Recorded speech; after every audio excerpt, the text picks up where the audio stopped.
Hey guys, I'm so excited because today we're going to start reading a real book. We're going to start with a book called Sideways Stories from Wayside School. I am at my house right now and I love reading so much, and I thought I would just show you really quick. So I'm on my couch, and if I move the computer just a little bit, this is my table, and I've got a lot of candles there. But do you see that huge stack of books?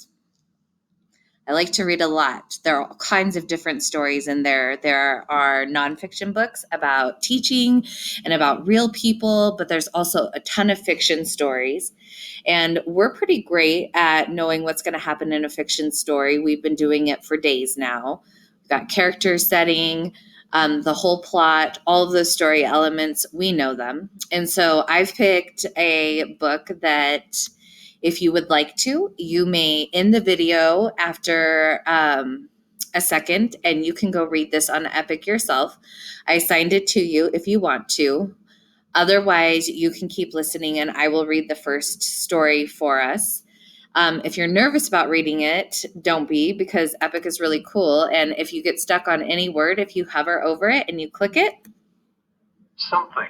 It will tell you what the word is. And this is a dictionary. It will even tell you what the word means. So it will tell you big words and little words. You can even pick a tiny, tiny word like You. and it will read it to you. Otherwise, you can keep reading with me.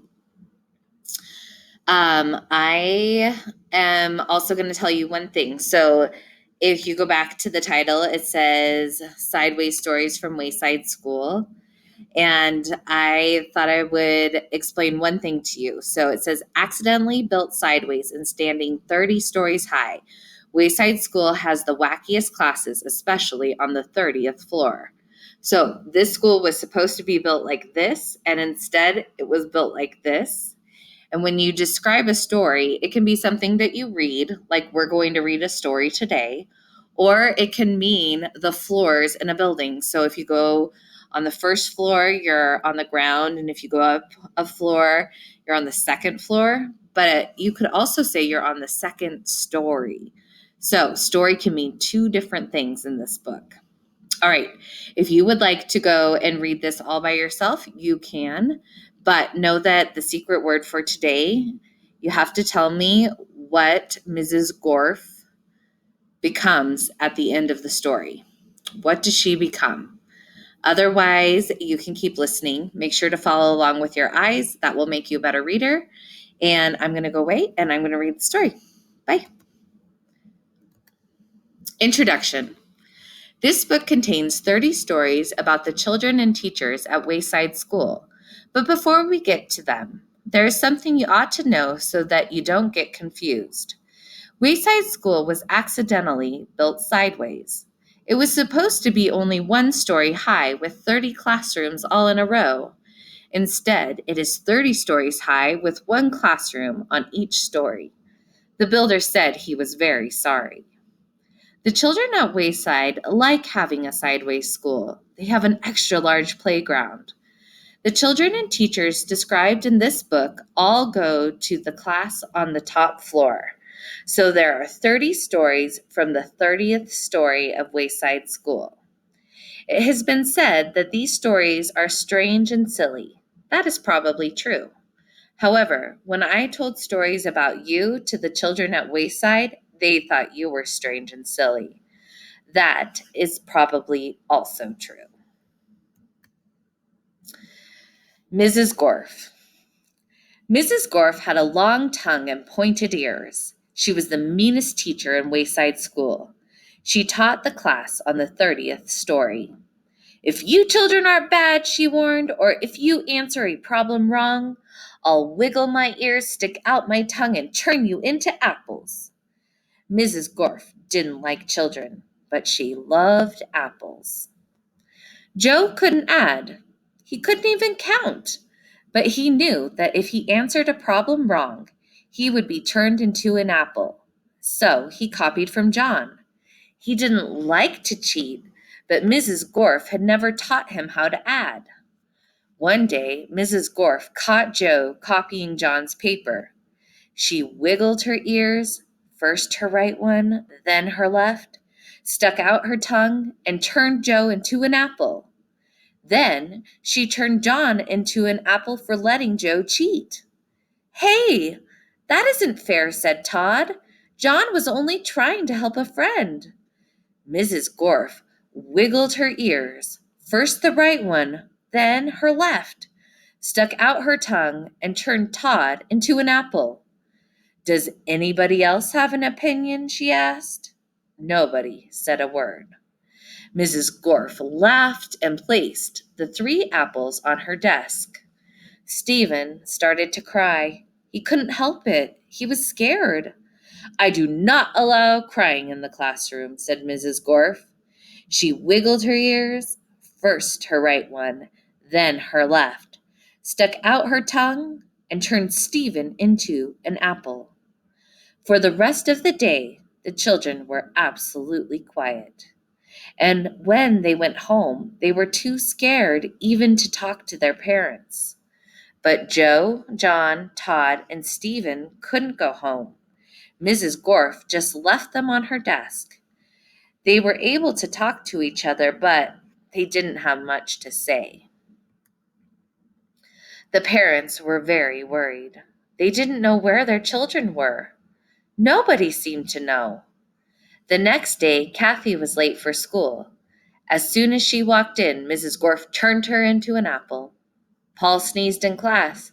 He was turned into an apple. Nancy said, God bless you, when Paul sneezed. Mrs. Gorf wiggled her ears, first her right one, then her left, stuck out her tongue, and turned Nancy into an apple. Terence fell out of his chair. He was turned into an apple. Mauricia tried to run away. She was halfway to the door as Mrs. Gorf's right ear began to wiggle. When she reached the door, Mrs. Gorf's left ear wiggled. Mauricia opened the door and had one foot outside when Mrs. Gorf stuck out her tongue. Mauricia became an apple. Mrs. Gorf picked up the apple from the floor and put it on her desk with the others. Then a funny thing happened. Mrs. Gorf turned around and fell over a piece of chalk. The 3 Erics laughed. They were turned into apples. Mrs. Gorf had a dozen apples on her desk.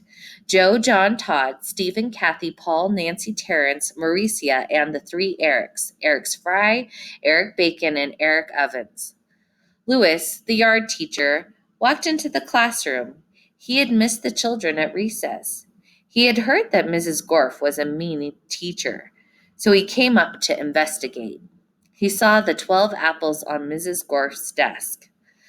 I must be wrong, he thought. She must be a good teacher if so many children bring her apples.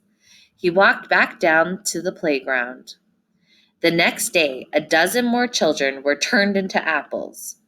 Louis, the yard teacher, came back into the room.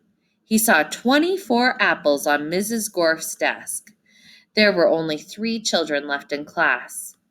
She must be the best teacher in the world, he thought. By the end of the week, all of the children were apple. Mrs. Gorf was very happy. Now I can go home, she said. I don't have to teach anymore. I won't have to walk up 30 flights of stairs ever again. You're not going anywhere, shouted Todd. He jumped off the desk and bopped Mrs. Gorf on the nose. The rest of the apples followed. Mrs. Gorf fell on the floor. The apples jumped all over her. Stop, she shouted, or I'll turn you into applesauce. But the apples didn't stop, and Mrs. Gorf could do nothing about it. Turn us back into children, Todd demanded. Mrs. Gorf had no choice. She stuck out her tongue, wiggled her ears. This time, her left one first, then her right, and turned the apples back into children. All right, said Mauricia. Let's go get Louis. He'll know what to do. No, screamed Mrs. Gorf. I'll turn you back into apples. She wiggled her ears, first her right one, then her left, and stuck out her tongue. But Jenny held up a mirror, and Mrs. Gorf turned herself into an apple. The children didn't know what to do. They didn't have a teacher. Even though Mrs. Gorf was mean, they didn't think it was right to leave her as an apple. But none of them knew how to wiggle their ears. Louis, the yard teacher, walked in. "Where's Mrs. Gorf?" he asked. Nobody said a word. "Boy, am I hungry," said Louis.